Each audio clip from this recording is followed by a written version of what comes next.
اليهود ولا النصارى حتى تتبع ملتهم قل إن هدى الله هو الهدى وَلَئِنِ اتَّبَعْتَ أَهْوَاءَهُمْ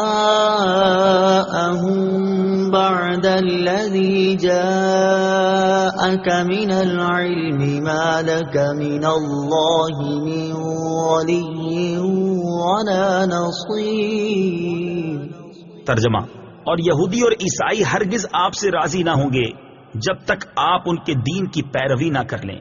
تم فرما دو اللہ کی ہدایت ہی حقیقی ہدایت ہے، اور اے مخاطب اگر تیرے پاس علم آ جانے کے بعد بھی تو ان کی خواہشات کی پیروی کرے گا تو تجھے اللہ سے کوئی بچانے والا نہ ہوگا اور نہ کوئی مددگار ہوگا۔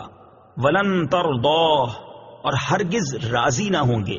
تفسیر صراط الجنان میں ہے، فرمایا جا رہا ہے کہ اے حبیب صلی اللہ تعالی علیہ وآلہ وسلم، یہودی اور عیسائی ہرگز آپ سے راضی نہ ہوں گے جب تک آپ ان کے دین کی پیروی نہ کر لیں، اور یقیناً یہ بات ناممکن ہے کہ آپ ان کے دین کی پیروی کریں کیونکہ وہ باطل ہیں۔ ان کے مقابلے میں آپ جواب دیں کہ اللہ تعالیٰ کی ہدایت ہی حقیقی ہدایت ہے جو اس نے مجھے عطا فرما رکھی ہے۔